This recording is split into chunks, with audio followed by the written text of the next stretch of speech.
Bonjour tout le monde, ici Alexandra, coach pour femmes extraordinaires qui vous aide à faire fleurir vos dons et votre vie rêvée.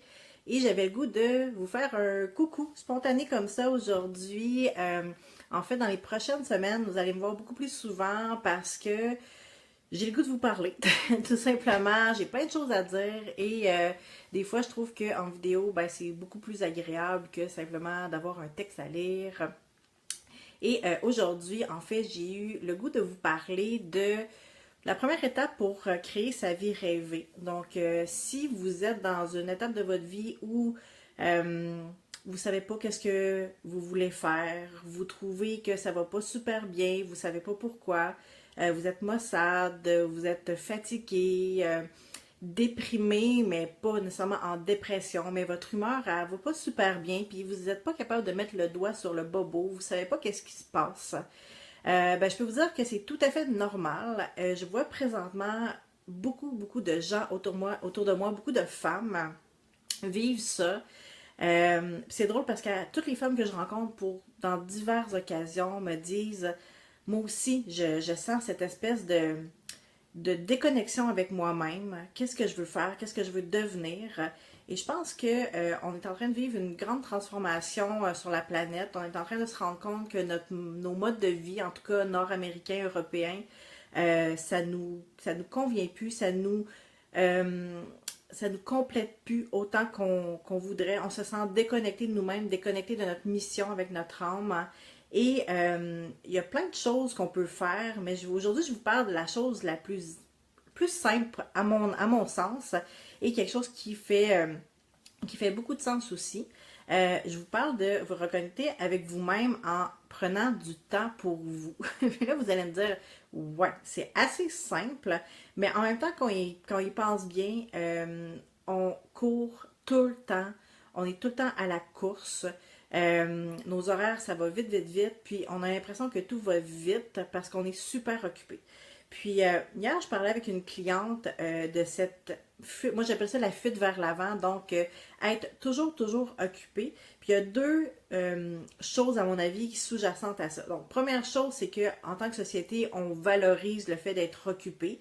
Donc hey, moi j'ai tout le temps des activités avec des amis, du sport, les activités avec les enfants, le travail. Mais l'autre chose aussi, c'est que sans s'en rendre compte, vu que la société valorise le fait d'être toujours très occupé, on va utiliser cette façon-là d'être occupé pour cacher, ben pas cacher, mais pour en- endormir les émotions, tout ce qu'on ressent dans le fond.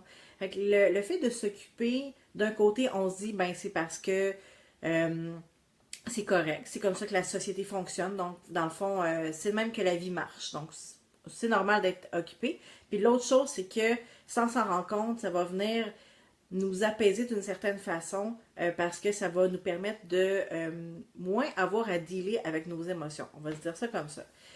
Pour moi, être occupé, c'est un symptôme du fait qu'on n'accepte pas nos émotions, qu'on n'est pas capable de les vivre, qu'on n'est pas capable de les regarder en face. Au même titre que consommer de l'alcool, manger ses émotions, faire de l'exercice à outrance, être suroccupé, pour moi, c'est un symptôme de notre collectivité malade du fait qu'on n'est plus capable de vivre nos émotions. Puis ça, je le dis parce que moi, j'ai été occupée pendant 7 ans. J'ai été super occupée, puis je me disais, c'est normal parce que c'est mon entreprise, ça fonctionne de même. Il faut que je sois occupée, sinon je ne réussirais pas. Puis c'est normal d'avoir plein d'activités. Puis maintenant, il y a tellement de choses on veut rien manquer. Fait que je me disais, c'est normal, c'est correct. Puis à un moment donné, je me suis rendu compte que, ben, premièrement, je noyais mes émotions dans les activités. Puis deuxièmement, je noyais mes émotions avec la nourriture. Fait que c'est pas un combo super, on va se le dire de même. Puis ce qui est arrivé, ben, c'est que je me suis retrouvée en épuisement. Puis quand on est en épuisement, ben on a du temps pour soi, on a du temps pour s'écouter, puis ça fait mal parce que c'est comme rentrer dans un mur. Au moment où on arrête, là, on n'a pas le choix de se regarder en face et de regarder ce qui ne fonctionne plus, de s'écouter. Donc, avant d'en arriver là, avant que vous rentrez dans le mur, que ça fasse mal ou que vous vous rendiez compte que vous avez une dépendance, là, puis la dépendance, là, Tu sais, il y a plein de sortes de dépendances, là. Ça peut être, comme je disais, à l'alimentation, l'activité physique, etc. Donc, avant qu'on se rende à ce point-là, ben, je pense que c'est le bon moment maintenant de faire une réflexion sur notre quotidien. Puis, est-ce qu'on a besoin d'être toujours autant occupé? Est-ce que c'est nécessaire? Non. Et je pense que c'est vraiment important d'intégrer des temps de pause dans nos vies, autant pour nous que pour si vous avez des enfants. Les enfants, là, c'est des petites éponges, sont surstimulés tout le temps, sont euh, à l'école, à la garderie, avec les activités. C'est important de prendre des temps de pause et d'apprendre aux enfants aussi de se reconnecter avec soi-même. Donc, oui, prendre des temps de pause, alléger l'horaire, ça va vous permettre d'être plus en contact avec ce que vous ressentez. Maintenant, la deuxième chose, c'est comment on les gère, ces émotions-là. Parce que si au fil des années, vous avez toujours été en fuite pour diverses raisons, même sans vous en rendre compte, là, il faut réapprendre à entrer en contact avec ces émotions-là, apprendre à les vivre, oui, et aussi à les gérer adéquatement. Puis moi, je pense que comme société, là, on a un gros problème au niveau de la gestion des émotions. C'est comme si c'était mal de vivre des émotions. Puis, tu sais, quand je parle des émotions, autant vivre les émotions positives que vivre les émotions négatives, surtout. C'est correct d'être triste, d'être fatigué. Puis, c'est pas ce que je dis qu'il faut tout le temps les mettre de côté. Au contraire, il faut apprendre à les vivre, premièrement. Mais pas seulement là, se rouler dedans nos émotions tout le temps, mais vraiment avoir des trucs pour bien les gérer. Donc, premièrement, ralentir pour être capable de se reconnecter avec soi-même. Deuxièmement, se reconnecter avec ses émotions. Il y a, comme je le mentionnais, il y a plusieurs façons de le faire. J'aime beaucoup la méditation. Donc, la méditation, il y a plein de sortes de méditation. Personnellement, je médite pas tant que ça. Peut-être 10 minutes par jour, mais simplement, euh, pour moi, il y a la contemplation aussi, que je vais vous probablement en reparler dans d'autres vidéos, mais juste être assis, à rien faire, à regarder dehors. Pour moi, c'est une façon de se reconnecter à soi-même parce on laisse de l'espace pour notre intuition, pour notre petite voix intérieure à nous envoyer des messages. Si on est toujours occupé, si on est toujours bombardé par l'information, ces informations-là de notre intuition, ils ne viendront pas.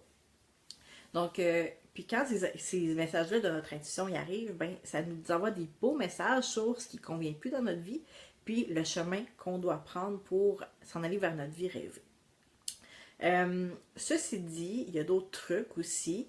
Il y a les huiles essentielles, je vous en ai déjà parlé, que j'adore utiliser parce qu'on peut les utiliser pour plein de choses. Au niveau physique, au niveau cognitif, mental, mais aussi au niveau des émotions. Et elles peuvent nous aider à bien intégrer les situations qu'on vit, mais aussi à mieux gérer nos émotions. Et ça aussi, je vous en reparlerai éventuellement. Et l'autre technique que j'utilise, entre autres en coaching, c'est la technique succès infini. D'ailleurs, sur la page Facebook, je vous ai partagé là, 2 ou 3, je crois, entrevues avec Mélissa Maillé, celle qui a fait la méthode de succès infini.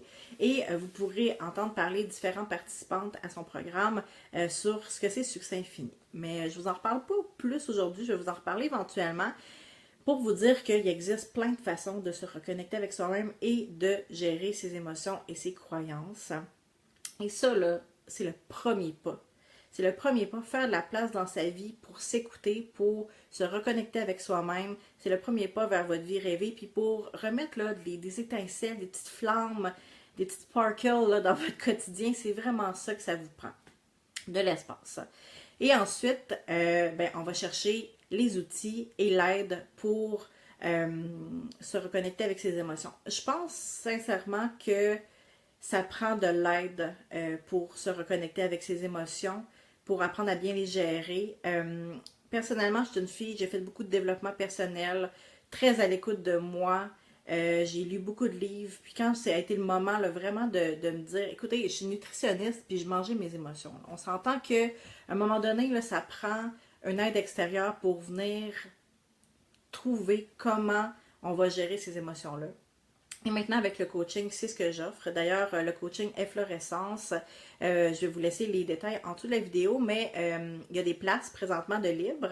Et avec ce coaching-là, ben, on utilise justement la méthode Succès Infini, les huiles essentielles pour vous reconnecter à vous-même, puis pour vous amener vers votre vie rêvée, mettre la couleur dans votre vie. Donc voilà, mais la première étape, comme je vous disais, faites de l'espace dans votre vie. Regardez votre horaire, regardez dans votre maison, faites de l'espace. Faites de l'espace, faites-vous de la place pour vous, pour vivre, pour respirer, pour avoir du temps, pour vous écouter, c'est super important. Puis c'est pas juste prendre un petit bain pour se relaxer, puis une soirée en amoureux. Non, c'est vraiment quelque chose qui doit être quotidien, d'avoir de l'espace pour vivre votre vie intérieure à vous-même.